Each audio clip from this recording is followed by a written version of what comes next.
how you preserve your seed in Egypt.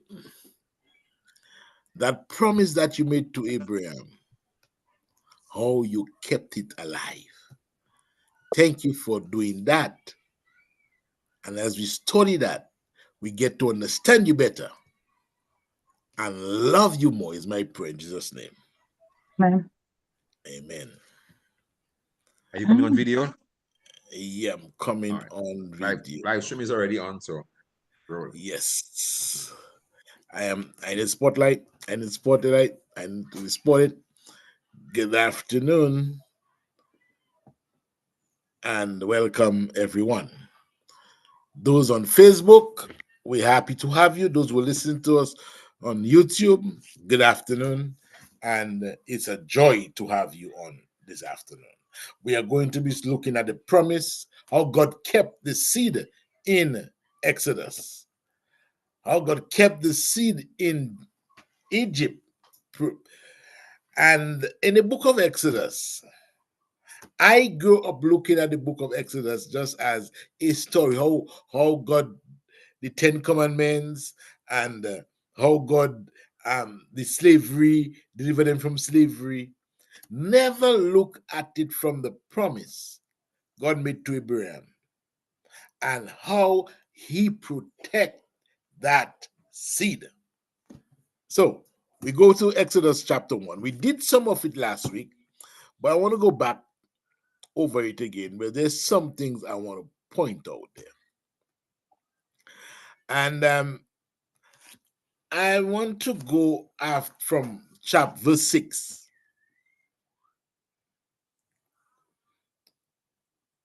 And I read, and Joseph died, all his brothers and all that generation.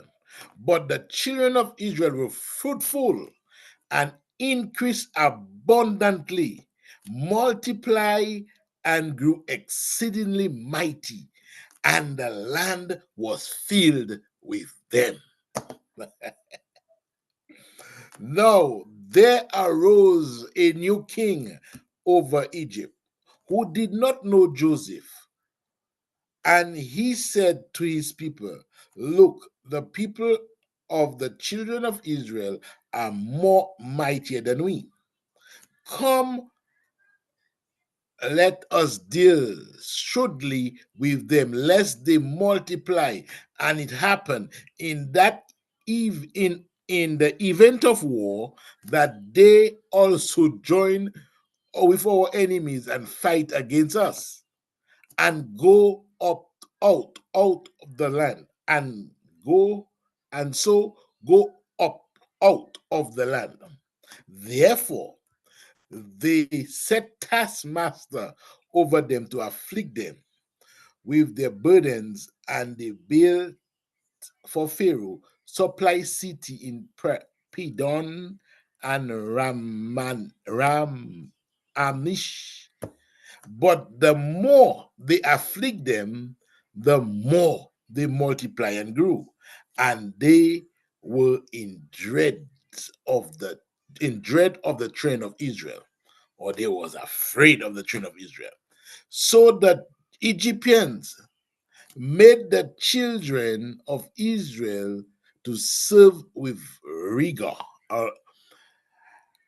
and they made their lives bitter with hard bondage in mortar, in bricks, and in all manner of service in the field. All their service in which they made them serve was with rigor. Then the king of Egypt spoke to the Hebrew midwife, to whom the name of one was Shipran and the other was Puan. And he said, when you do your duties as midwife for the Hebrew women and see them on the birth stool, if it is a son, then you shall kill him. But if it is a daughter, then she shall live. But the midwife feared God and did not do as the king commanded them, but saved the male children alive. So the king of Egypt called for the midwife and said, "Why have you done this thing and saved the male children alive?" And the midwife said to Pharaoh, "Because the Hebrew women are not like the Egyptian women, for they are lively and give birth before the midwife come to them." Therefore, God dwelt with the midwife, and the people multiplied and grew very mighty. And, and so it was, because the midwife feared God, and that he provided household for them. So Pharaoh commanded all the people of saying, "Every son who is born you shall cast into the river, and every daughter you leave save alive." Plenty to unpack there. Plenty to unpack. Let me show you that. I look at 70 people, I think, that left Egypt, that left Canaan, sorry, and came down to Egypt. 70. And after a number of years, maybe 50 years or so, or maybe by that time it was maybe 80, 100 years, the people of Egypt became concerned about the number of the Hebrews. That worried them. And let me tell you, it is not, it was what they were thinking about was not far-fetched. They were not just thinking of something that couldn't happen. What about if Canaan come and fight us? And these Hebrew people side with the Canaanites and overtake us. And they can make us slaves and rule over us. We have to find ways to cut down on their number. Do you believe that idea came from human beings?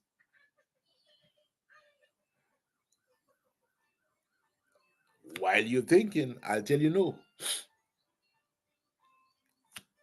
The devil is behind that idea, because he is trying for that seed, that promise, not to come. And if you look at closely at what happened in there, he's going after the seed. He's going after it with everything he got, without saying that's what he wants to do. So here he comes, and he gave Pharaoh the idea. I think it's somebody pitched that idea to Trump, and it resonated in Trump's mind, and Trump decided, no, we have to get rid of those black people. Send them Honduras, send them some in a prison camp in Honduras. Let's pressure them.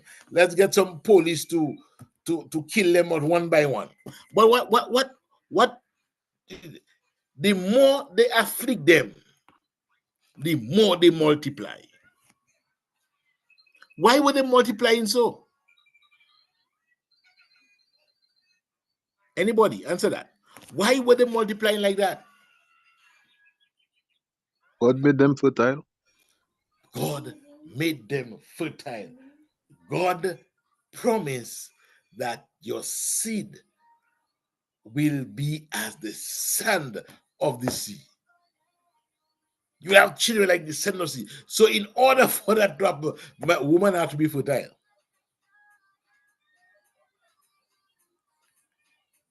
As long as those ladies are sexually pregnant. But they multiply. And that concerned Pharaoh so much because they thought that while they give them men so much work to do, they men will not have sex in the evening. That the work. I think them are doing more than 8 hours work to get them tired and more children making. So he tackled the midwife. Maybe bribe them, maybe give them a better life. Then I don't think he just tell them that like that to turn against the people like that. I believe it comes with some perks. But I don't think he's that stupid to get an Hebrew woman to kill Hebrew babies for nothing. It came with something. That's my submission. But these women fear God. And listen to what they told the man. Which women? The midwife. Were they Jews or were they Hebrew.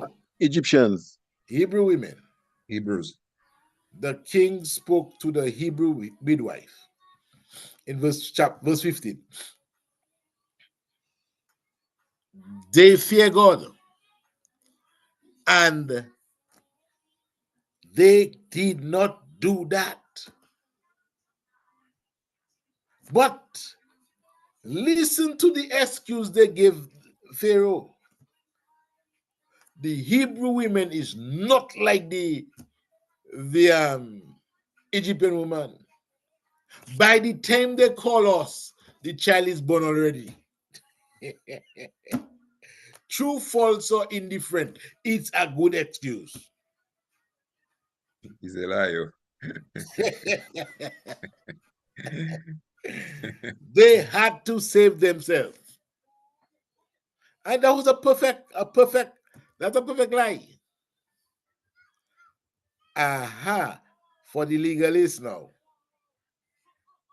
God cannot protect you in your lie.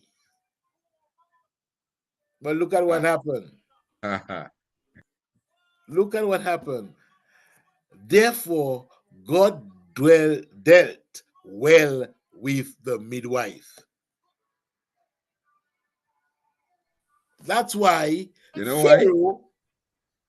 They were working on behalf of God. They were fulfilling God's purpose and not their own. Yeah. that's why Pharaoh could not touch them or did not touch them. Because listen to what Pharaoh told them. Every male child, kill that child. Now, the children of Israel, of Israel, they are looking for the Messiah to come. They are looking for that seed to come, and that seed going to be a male child. While Pharaoh have his agenda, his personal agenda is to cut down the amount. So the best way to do it is to get the males out. But that agenda is striking at the devil's agenda. It's striking at the devil's agenda. If all the male child is gone, a deliverer will not come, which is Moses. But the bottom line is the Messiah, the promise. Cutting down the male. Because every Hebrew the woman want a male child first. And Pharaoh is trying to cut that out from them. Every son who is born, you shall cast into the river, and every daughter shall be saved. That's a command. Comment. Go ahead, sister. I have my hand up since you not seen me. Oh, I'm so sorry. Okay, I wanted to comment on the midwives and the women when they went to give birth.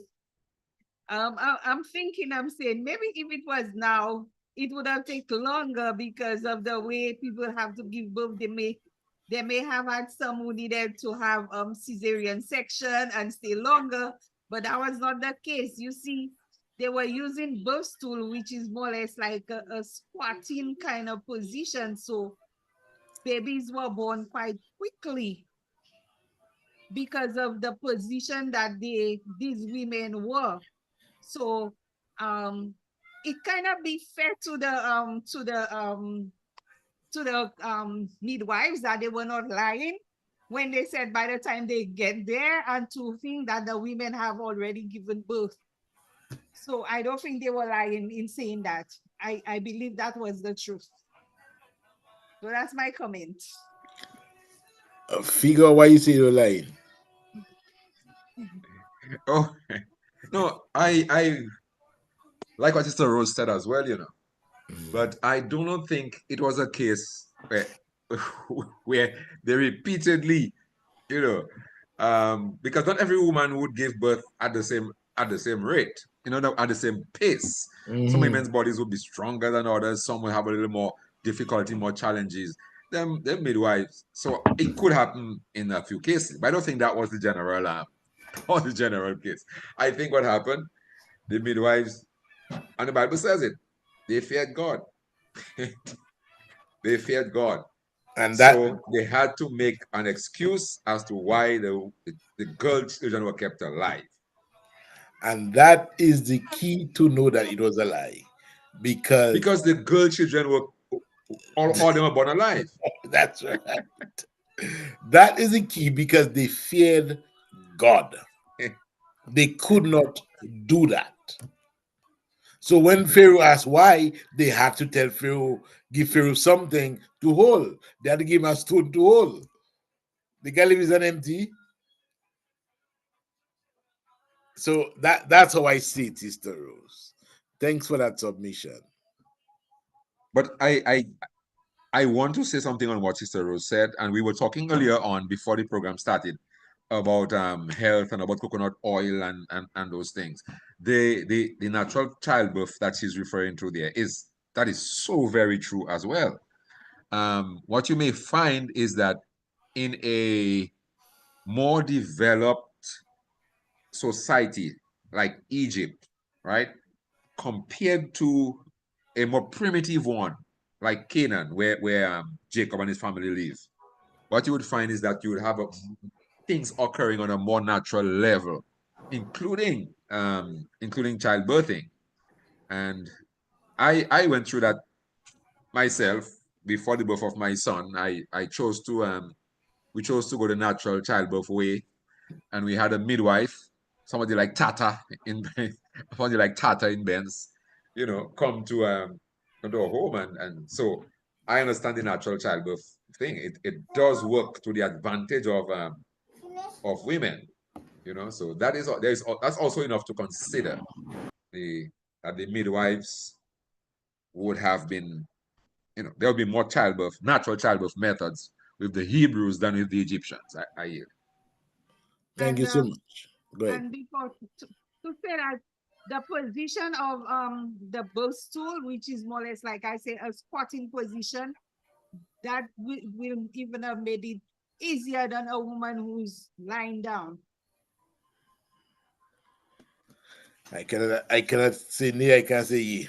It works for passing stool as well, for pooping. Yeah, just Yeah, squatting that position. position is the best position for pooping. Yeah, That's what. the Chinese do it. Yeah, the Chinese, and Japanese, I'm not sure I had their That's toilets right. are different. Yeah. section, and that was not easy. In Dominica, they call that a catish.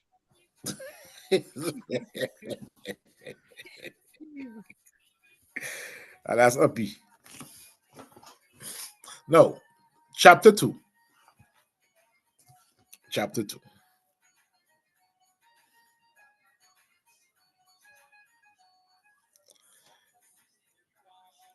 The birth of Moses. And a man of the house of Levi. Get that closely. Eh? A man of the house of Levi went and took as wife a daughter of Levi. And the woman conceived and bore a son. And when she saw that he was beautiful, he was a beautiful child, she hid him 3 months. Stop there. A man out of the house of Levi took a wife, as wife, a daughter of Levi. So did he take his bro? Did he marry his sister?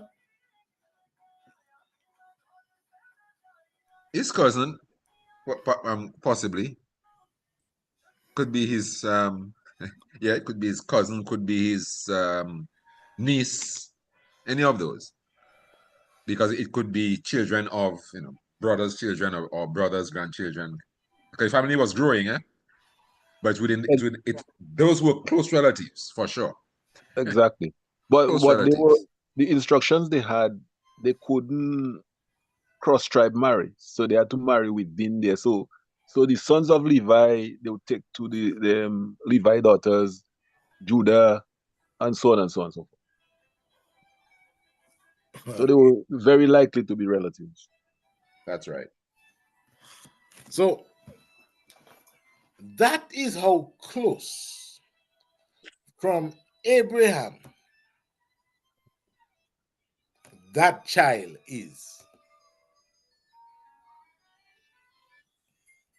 I don't know if you understand what I'm saying. That child that we're going to speak about, which is Moses, is close from Abraham, or from Jacob, sorry, because Jacob, Levi, is a son of Jacob. So whether is Jacob great grandson or great great grandson, but in the lineage of Levi.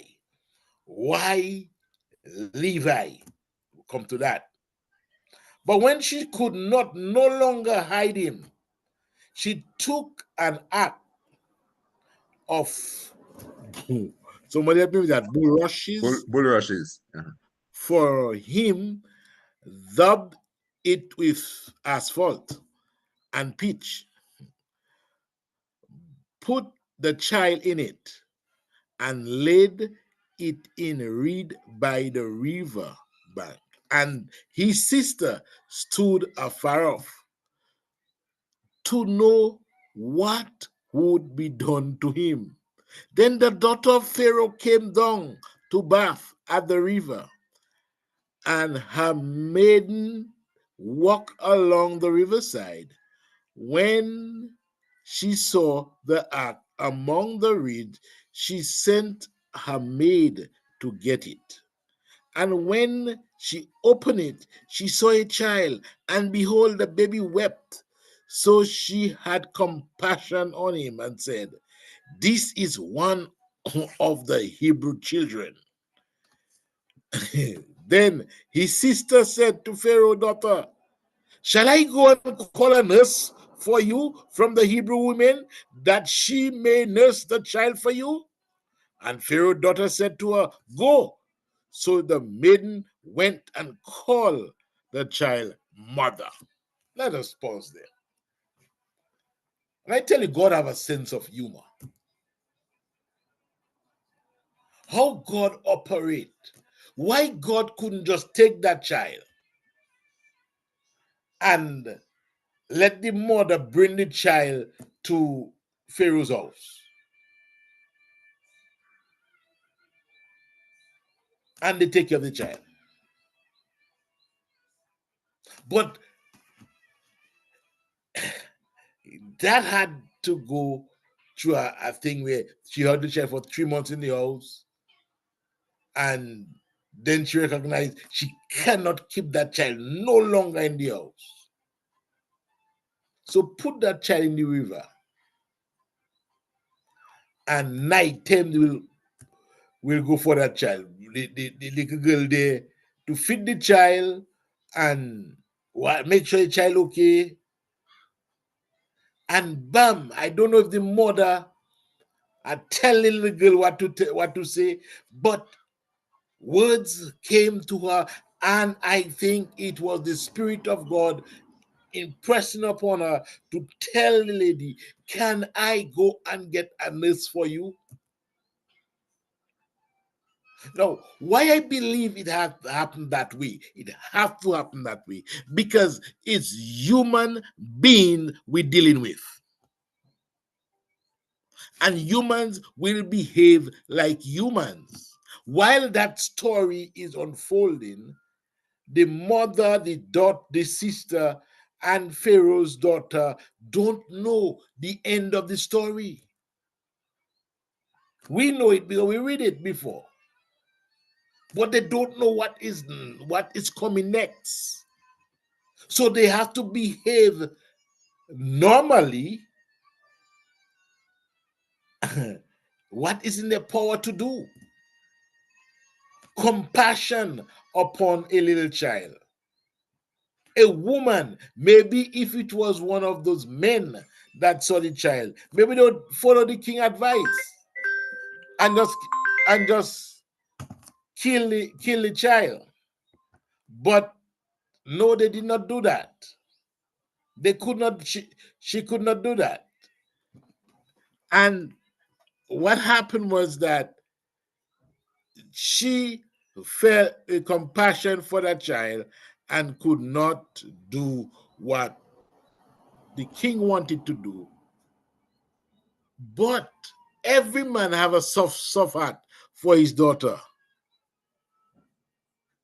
And that child, that child got the best protection money could buy. Security clearance. The best protection money could buy. Anybody want to comment on that? So you see, that's why it wouldn't work if the woman had just taken that child to the palace and say, hey, I'm giving you my child because your father is going to kill him. You see, it would not work like that. Your father wants to kill him, so I want to protect him. So I'm going to give him to you to take care of. Will you accept him? It would not work so. The way it works, it's exactly how God see it would work on the human heart to accomplish what he wanted it to accomplish. That's my comment. All right.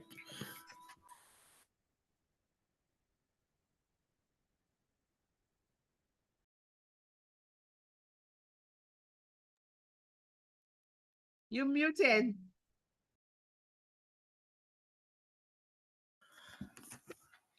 All right. Sorry about that.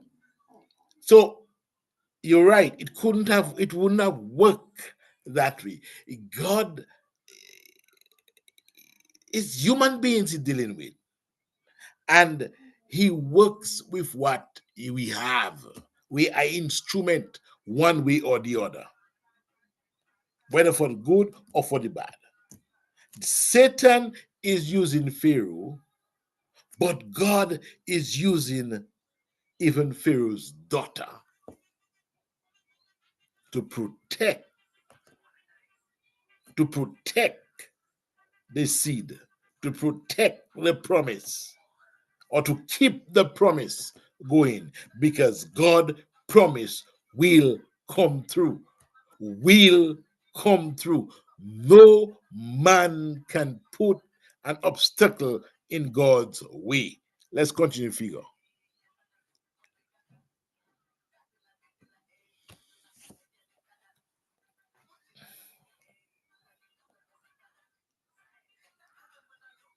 Verse 9 or verse 6. Okay. And when she opened it, she saw the child, and behold, the baby wept. So she had compassion on that child and said, "This one is a Hebrew child." Then the sister, verse 9 also, verse 8. And Pharaoh's daughter said to her, "Go." So the maiden went and called the child mother. Then Pharaoh's daughter said to her, "Take this child away and nurse him for me, and I will give you your wages." So the mother took the child and nursed him, and the child grew, and she brought him to Pharaoh's daughter, and he became her son. So she called his name Moses, saying, "Because I drew him out of the water." I mean, if it don't get better than that, that your child is in danger by the king, and the king daughter find your child, give you back your child, and pay you to take care of your child, paying you a wage monthly or weekly to take care of your child, and no Egyptian can pass around that house to kill that child. Not one. Because that is Pharaoh's. Listen, Go ahead. you should make another one to double her salary. Hey.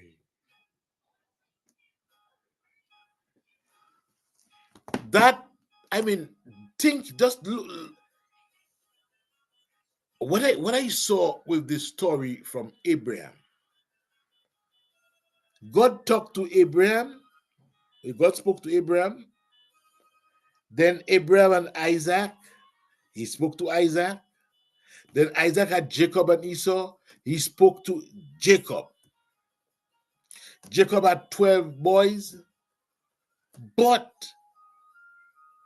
is Joseph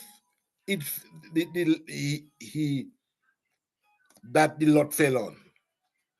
Joseph he was speaking to, not all the boys. Then with all the descendants now that were there, he's zeroing on one, Moses. Moses, miraculous things happening. And I mean, I can imagine the jubilation, the testimony, and the fear that she is caught, and the mixed reaction that is coming from the mother, and the joy at the same time, getting some dollars, maybe US, Egyptian US. But it was a moment or time to give thanks to God. because something big is happening there. And the child now is growing up of age. God allowed that child to grow up in a Hebrew house. And the mother spent time to teach him about Abraham, to teach him about Jacob, about Isaac, to teach him about his great grandfather Jacob, to teach him about how Joseph, because it was hand down message they had. And Moses learned his history. He got to know his history. That, hey, you about to go to the king house. Moses, behave yourself like I taught you. Behave yourself like you have a God in heaven. I'm just visualizing what was said. How you supposed to behave? I have confidence you can do it, Moses. And I can imagine the last day, the tears the father, the mother, the sister shed because they're not sure they're going to see that boy again.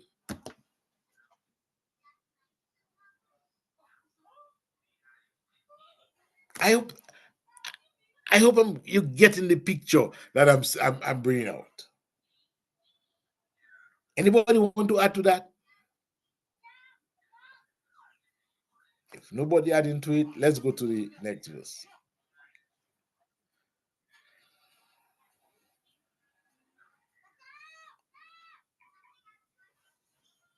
Verse 11.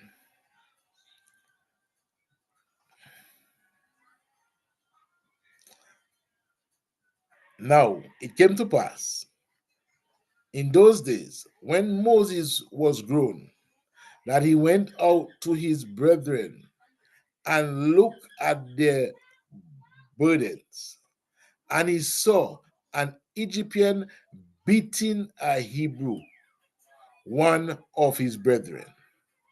So he looked this way and that way.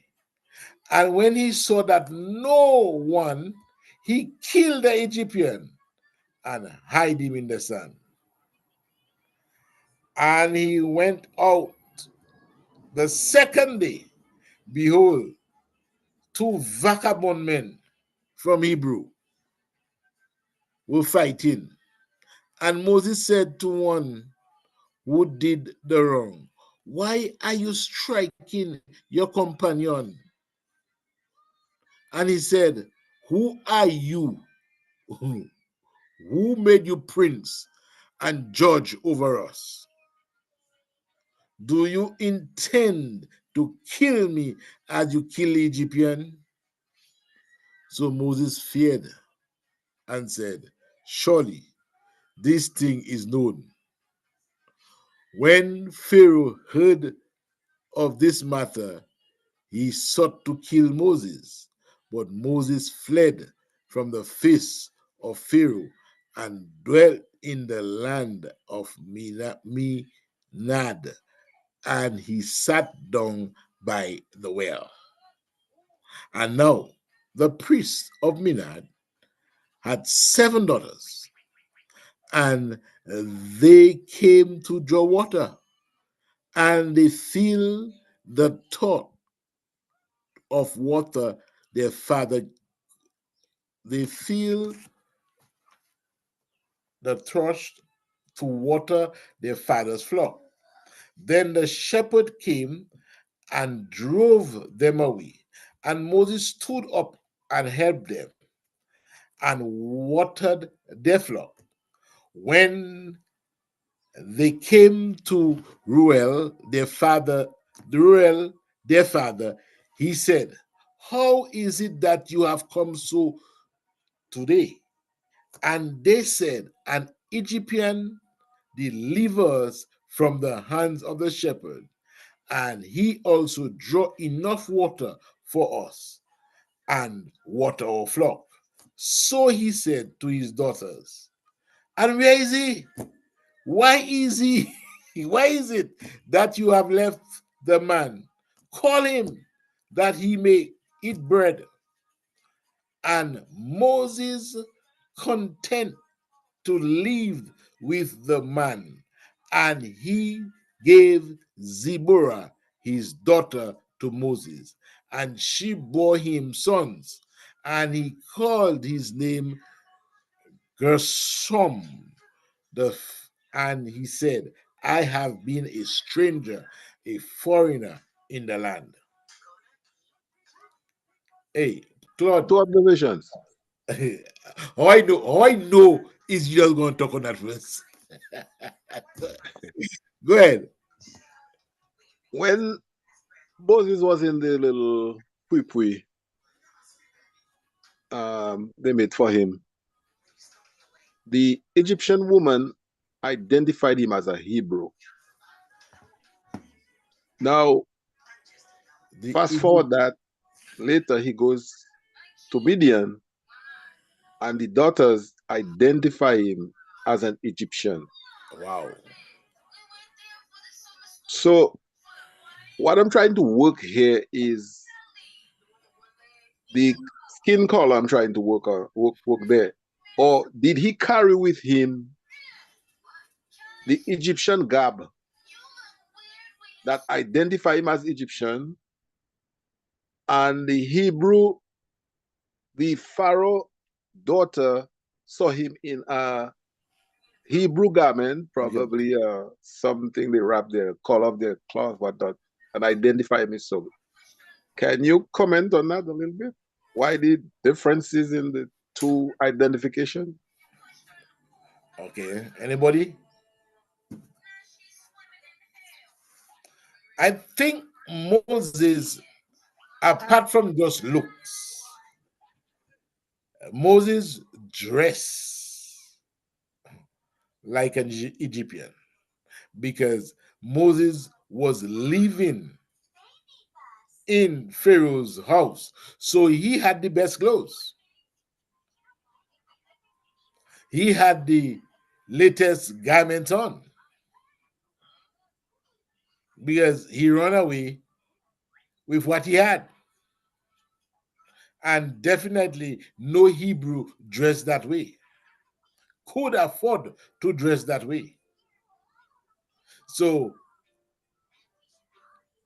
whether skin color or what, he had to be an Egyptian to her. That's my that's my take on that. Anybody else? Sister Rose, hand up. Okay. Yes, I have two comments. My first comment is on the two guys that was fighting when Moses spoke to them. Um I'm saying, I mean that's my opinion. They must be from the tribe of Dan. Why? Why? Why? Uh, Okay. One was a fighter. Because this thing was like was it like a serpent or something, oh, okay, okay. right? Uh, So that's my connection with the two. So I mean, that's my thoughts based on it. I don't know if it's yes. true, but that's how I associated it. These two of them, they must have been from that tribe to have caused that kind of thing for Moses having to run away. And then based on Claude's question, I believe his garment, the way he was dressed, identify him as an Egyptian because of his style of clothes. Because remember, he had gone back to the palace already. So means he was dressed royal. That's how I would see it. So likely the people knew about how those folks would dress, and then they were able to identify him as an Egyptian. And the other way around, when he was younger, of course, as a baby, the cloth he was wrapped in and all of that, his kind of clothing, were from the Hebrew. So of course, the woman, Moses, Pharaoh's daughter, I was able to identify him as one of these of the children from the Hebrew family. That's my comment. All right. Now, I just enjoying the human element to that. Moses saw two men fighting, an Egyptian and a Hebrew fighting. And Moses being taught by his parents about his background went out in protective mood to protect his fellow man. Next day, maybe the same vagabond fighting again, Maybe the same vagabond fighting again. And now telling Moses, you think you're going to kill me like how you kill the Egyptian? No, that get Moses afraid, partner.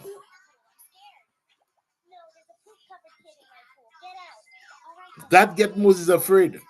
So Moses had to run. But listen to what he said. Who made you a prince and a judge over us?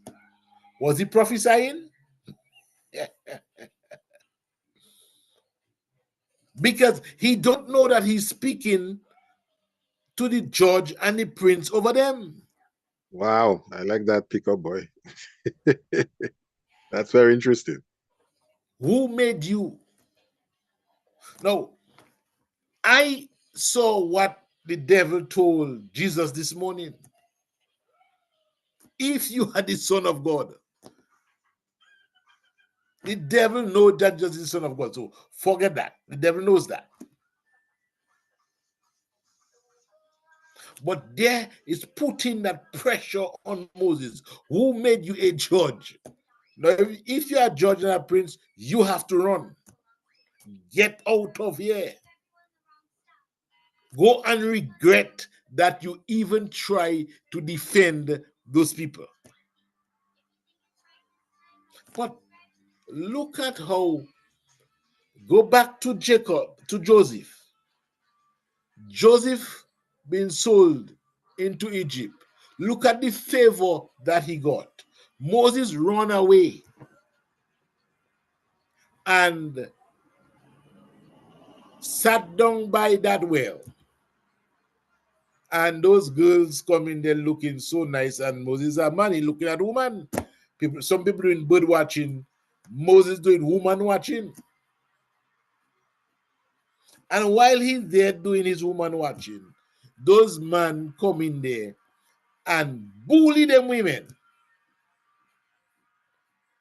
Partner, Moses had to be a tall and strong man to stand up against them guys, them shepherds. One man.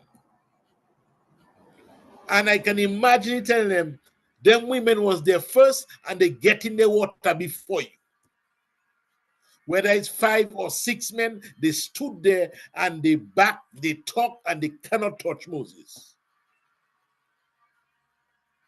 No matter how much they curse him, Moses don't worry about them. Moses feed this woman thing, and then Moses tell them, take all the water now.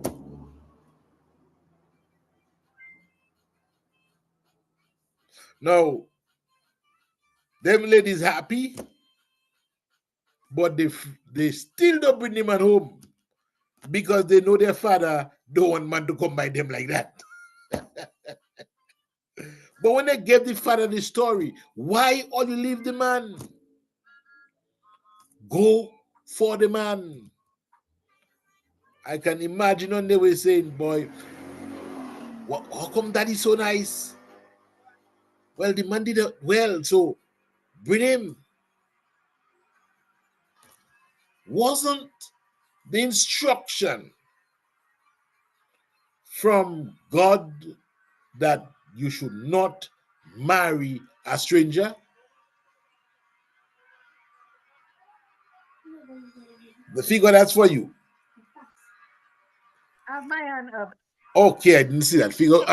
Sister Sister Rosebud. Rose. Okay, my comment, my original comment was, what's up with them and women by wells?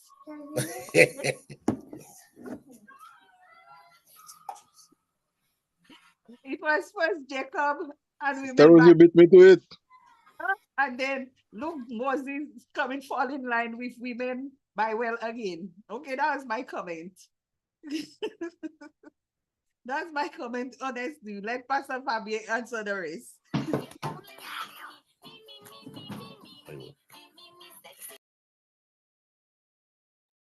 I think I need to put an advice to any young man on this chat. When you go to looking for a woman, go by a well. Well, the well is the meeting place, same as in the Caribbean. Maybe it's under the mango tree. River was the meeting place.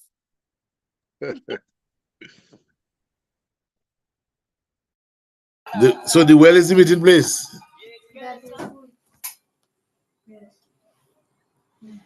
All right.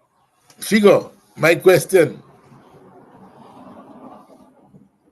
About marrying strangers? Yes. Oh yeah, I mean, God wanted. It's just amazing how That's not. for a legalist, right?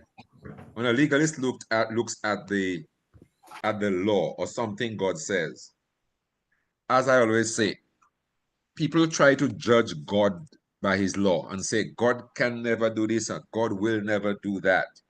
But you see, God is working with human beings in a sinful environment. And you know, God has to work with the situation at hand. So he has to do things that will work for the good of his kingdom. In the end, he will win. But he has to use whoever is available. He has to use whatever is available. He has to, direct people in ways that you and I would not do it. So the legalist says, thou shalt not and thou shalt not. So God says, don't marry strangers and foreigners, etc. But you will see God saying, in other words, sanctioning and accepting a marriage out of the ordinary. And his plan is working out right through it successfully. So I always say, don't judge God by his laws. I yield. I have a comment. Go ahead. The woman wasn't quite an outsider, you know. Her great grandfather was Abraham as well. So she wasn't quite an outsider. Yeah, she wasn't a daughter of Jacob, but her father also was Abraham. Tell us how. Tell us how. She is a Midianite. Her father is Jethro or Ruel. And that is from the second, that's the wife that Abraham Keturah. Keturah, yes. That's the descendants of Keturah. And the name of one of the sons was Midian. And from that lineage, you have Ruel, and that's Ruel's daughter. So she wasn't quite out. Okay.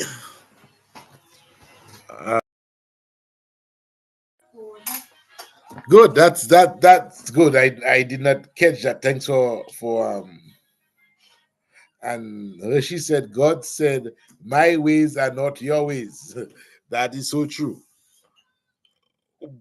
And figure, yes, the legalists, that's what they say. That's what they'll come up with. Yes. That's what they come up with. But how God worked out his thing, and God is not confined to no law.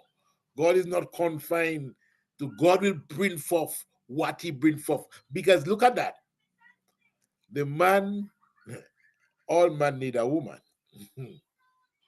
And Moses is in no way, shape, and form to get a Hebrew woman where he be there. Just like Joseph. Joseph did not marry a Canaanite woman. Joseph married Egyptians because Egyptian women was given to him. Athanaz, a woman by the name of Athanaz. That's right. Was given to him. He was in Egypt. He was a slave. He couldn't go out and say, I go in to get a wife out there. God work with that. Now, look at how God is opening doors and house for Moses to stay. You remember God told Isaac, I will be with you. May tell that to Jacob, I will be with you.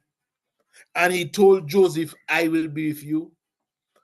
I am not seeing that he telling Moses, I will be with you there.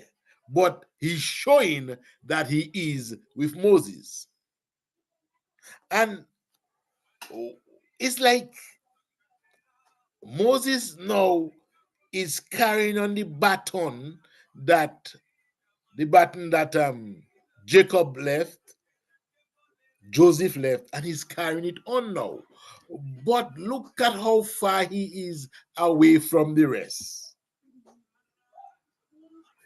Look at how far Joseph was from his brother. God took me this place to preserve life. God took Moses away from the others to train Moses. Let's continue with the reading.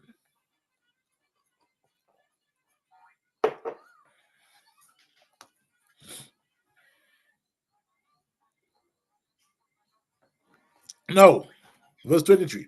Now it happened in the process of time that the king of Egypt died.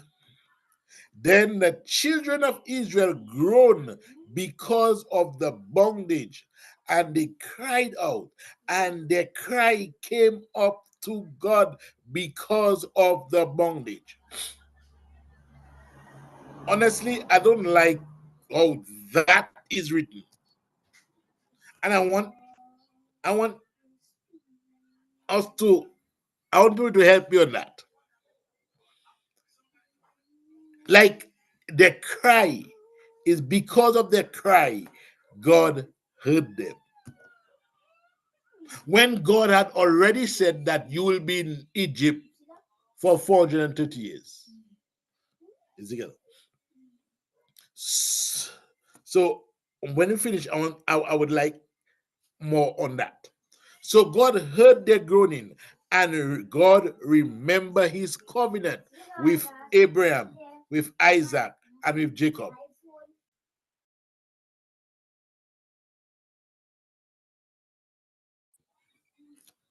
And God looked upon the children of Israel, and God acknowledged them.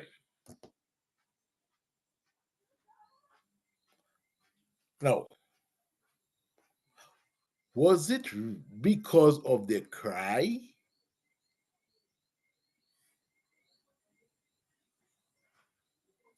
God actually moved? Or was God waiting on that cry? Or was the 430 years over? I come in? Come in, sister. Okay. The I will say that the time was the time was up, that God would bring deliverance. But I also believe that their groaning was for them to realize that they themselves need to get out of this place. It's not the fact that God had forgotten about the the promise to Abraham, even if the text say, and God remembered. I mean, God didn't forget. God didn't forget them, but their groaning was for them. I believe it's for them to realize, come to the understanding, the knowledge that they are not good in this place and they need to get out, that they are ready for God to realize his promise to them. So I believe that's what their crying was, crying to God for deliverance, not to the fact that God did not know he had to deliver them, but for their own sake was their response. That's how I look at it. Wonderful. Anybody else? Let me get the feedback from let's talk about that, man. We have Manela, we have Rosanna, we have Figo and Hershey. God remember the covenant. Did God forget the covenant?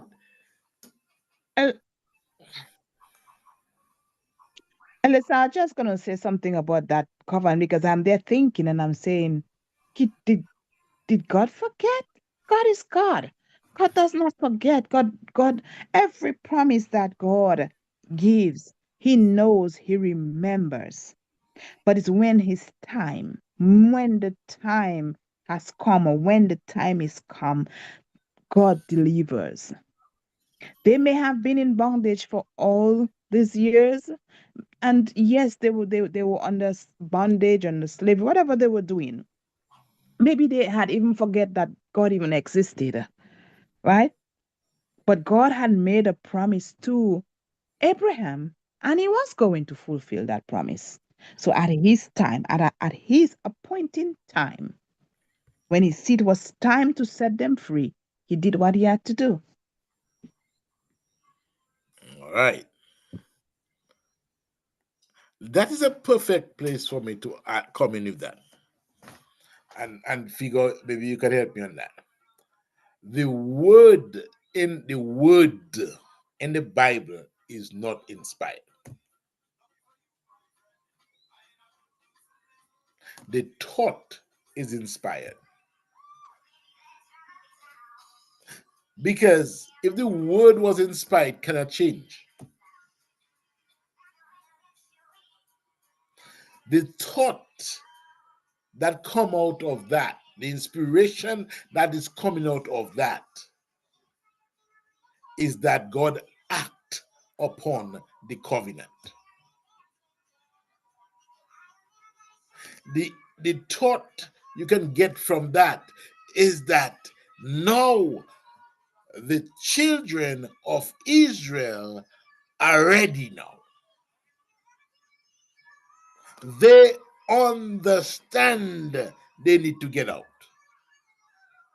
They are in sync with God now to get out. And in spite of that, just listen down the line what they told Moses. Why didn't you leave us in Egypt? So just imagine if God had taken them out before.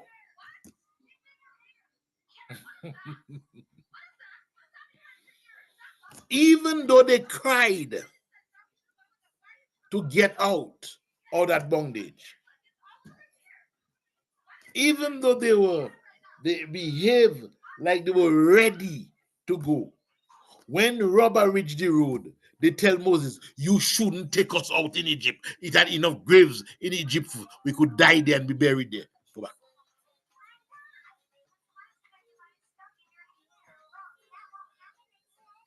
Comment. Go ahead.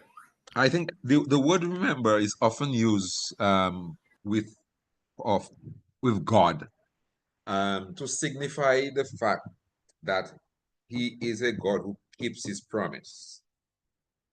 Human language is very restrictive when it comes to when it comes to God. So we have to use terms, we have to use human terms. to bring out the fact that God is faithful and he does not forget. So there's a reference in Genesis regarding the promise that God made to not destroy the earth with a flood. In Genesis 9, 14 to 16, it says, I have it on the screen, it shall be when I bring a cloud over the earth, and the rainbow shall be seen in the cloud. And I will remember my covenant, which is between me and you and every living creature. The waters shall never again become a flood to destroy all flesh. The rainbow shall be in the cloud, and I will look on it to remember the everlasting covenant between God and every living creature of all flesh that is on the earth. It's not that God forgets, but the term expression is used to bring out the fact that God keeps his promise. That's what I have to say on that. He's faithful in keeping his promise. Does not forget. Let's say it that way. Does not forget. I yield.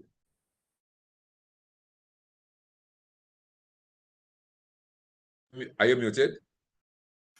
They remember there, sorry, they remember there is not like when your mother sitting by Didin and you forget the quarter pound flour.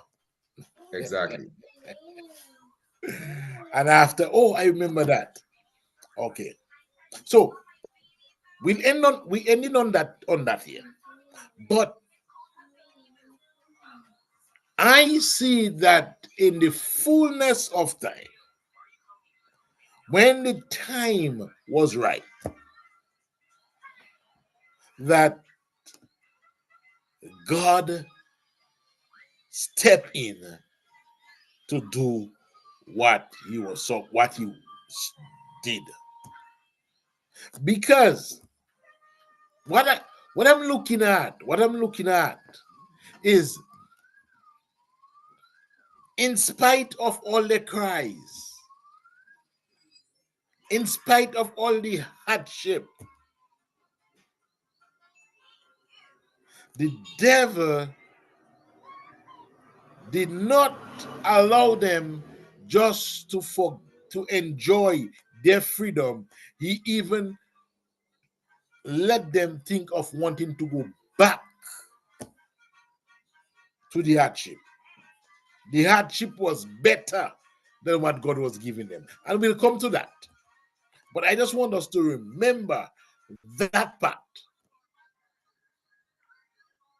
when God answered their prayer.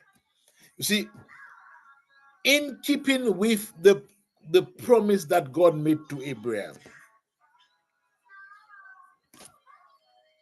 the human element played its part, and God intervened with Moses, putting Moses by that well at the right time when the women came in, and that time brought him his wife.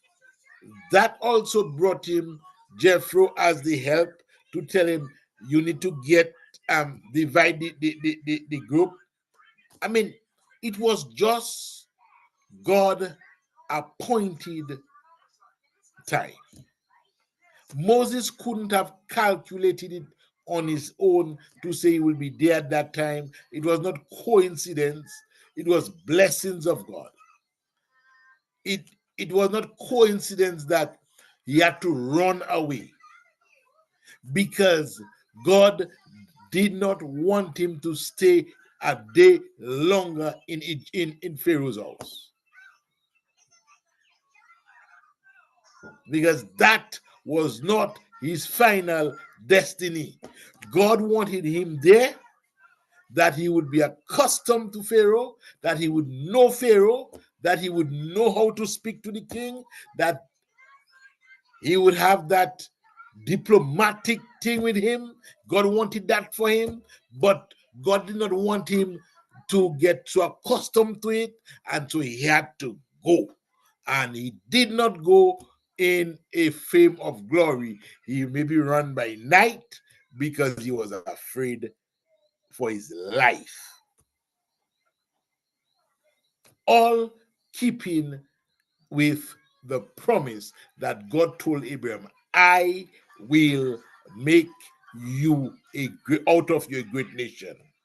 Out of you, the Messiah will come. Out of you, the world will be blessed. That is the promise that God made to Abraham. And that's how we can see how he's keeping that promise, how he's bringing forth the promise. It's working out in the lives of the children of Israel. Just as his promise is working out in our lives. I say amen. I say hallelujah. Any comments while we close? Thank you, Father, for blessing us with a wonderful day. Thank you for the power of the word, your grace, your mercy, and your promise on our life. Lord, keep us holding on and keep looking to the end of that promise, which is until the day of the Lord. I pray in Jesus' name.